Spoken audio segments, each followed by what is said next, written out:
J'ai passé des super vacances. Du coup, faut que je vous explique, parce que vraiment, il y a rien qui va. Tu fais vraiment un podcast là? Bah ouais. Il y a un mec il s'appelle Norman, il fait ça, on n'arrête pas de parler de lui en ce moment.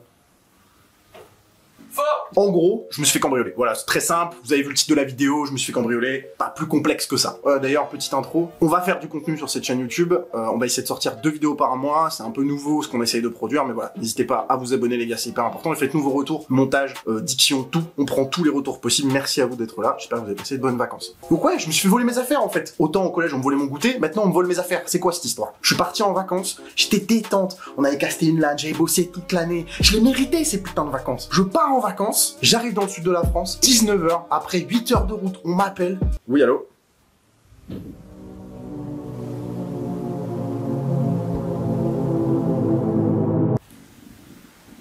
Pas d'appel en fait.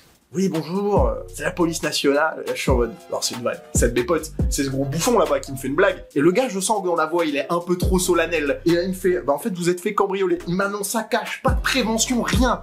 Directement lui percute dans le foie, tu vois. Donc là, moi, je suis un peu abasourdi, ma copine, elle fond en larmes. Vraiment super ambiance pour le premier jour des vacances, hein. Tip top, hein, super nickel. On s'inquiète pour notre chat, évidemment. Donc on appelle nos beaux-parents, ils se pointent. Ils prennent en vidéo l'appartement, alors là, mais quel drame. Vraiment, c'était une scène de film. Tout avait été retourné. Ils avaient pris les tiroirs, ils les avaient jetés par terre, etc. C'était édifiant. Donc là, nous, on est en mode, bon, bah, on est à 8 heures de route, qu'est-ce qu'on fait?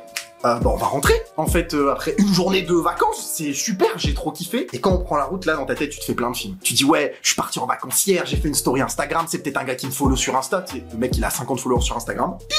Donc tu flippes, hein, tu dis, ouais, c'est un peu un coup monté, comme par hasard, tu pars en vacances, ils arrivent le lendemain, ils montent au premier étage, ils vont directement chez toi, t'es en mode, ah, c'est un peu bizarre l'ambiance et tout. Donc tu te dis un peu, t'es un peu main caractère, tu vois, t'es un peu en mode personnage principal. Tu sais, t'es un peu en taken là, t'es en mode, je vais récupérer mes affaires, tu vois. Et en fait, tu vois le serrurier te fait, non, c'est normal, vous êtes au mois d'août, vous avez pas de bol.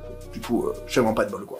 Pour l'anecdote, on a reçu les vidéos de surveillance qui étaient au rez-de-chaussée. On voit leur tête en 4K. Je vous jure que je vous refais la scène, c'est lunaire. Dans mon appartement, au rez-de-chaussée, il y a une caméra zénitale au plafond qui fait que le rez-de-chaussée. Là, il y a 2 gamins qui rentrent. Les queues rentrent comme ça. Vers l'ascenseur, donc on les voit pas. Ils regardent pas trop, machin, ils montent. Et là, on sent qu'il y en a un des deux qui est moins expérimenté quand même. Parce que du coup, il redescend par les escaliers. La porte d'escalier donne directement sur la caméra. Et là, il descend, il voit la caméra comme ça, et il fait... Oh, il va chercher les outils, il re-rentre tête baissée comme si on l'avait pas vu sur les caméras en mode peut-être ils vont pas me reconnaître, peut-être ils vont pas voir que je suis habillé pareil. Et on sent que lui, il a rien dit à son pote sur le fait qu'il y avait une caméra. On sent qu'il a rien dit parce qu'ils sont montés, ils ont fait leur bordel, et puis ils sont redescendus en mode normal avec un de mes sacs de course Disney. Je suis abattu. Ils ont pris un de mes sacs de course pour mettre mes affaires dedans. Et bah là démarre tout l'administratif qui s'ensuit. Et là vraiment, honnêtement, on s'en plaint pas. Notre assurance a été au top. On a eu un serrurier super vite pour changer notre porte. Donc ça nous a quasiment rien coûté. La police a été hyper réactive. Ils ont envoyé la police scientifique ultra rapidement. Franchement, tout s'est fait en 2 jours. On a pu repartir en vacances. Et donc ça, franchement, c'est quand même super cool. Mais c'est une expérience qui est très bizarre en fait de se faire cambrioler. Bah moi, on m'a volé des montres. On nous a volé un MacBook. On nous a volé pas mal de choses quand même. Donc on se dit, bah c'est pas grave. Ma copine me dit, c'est pas grave. J'ai tout réévalué. Notre assurance couvre 15 000 balles. On est en mode, ok, on est large. Moi, c'est bon, je peux racheter mes montres et tout. Et là, l'assurance m'appelle. Oui, bonjour.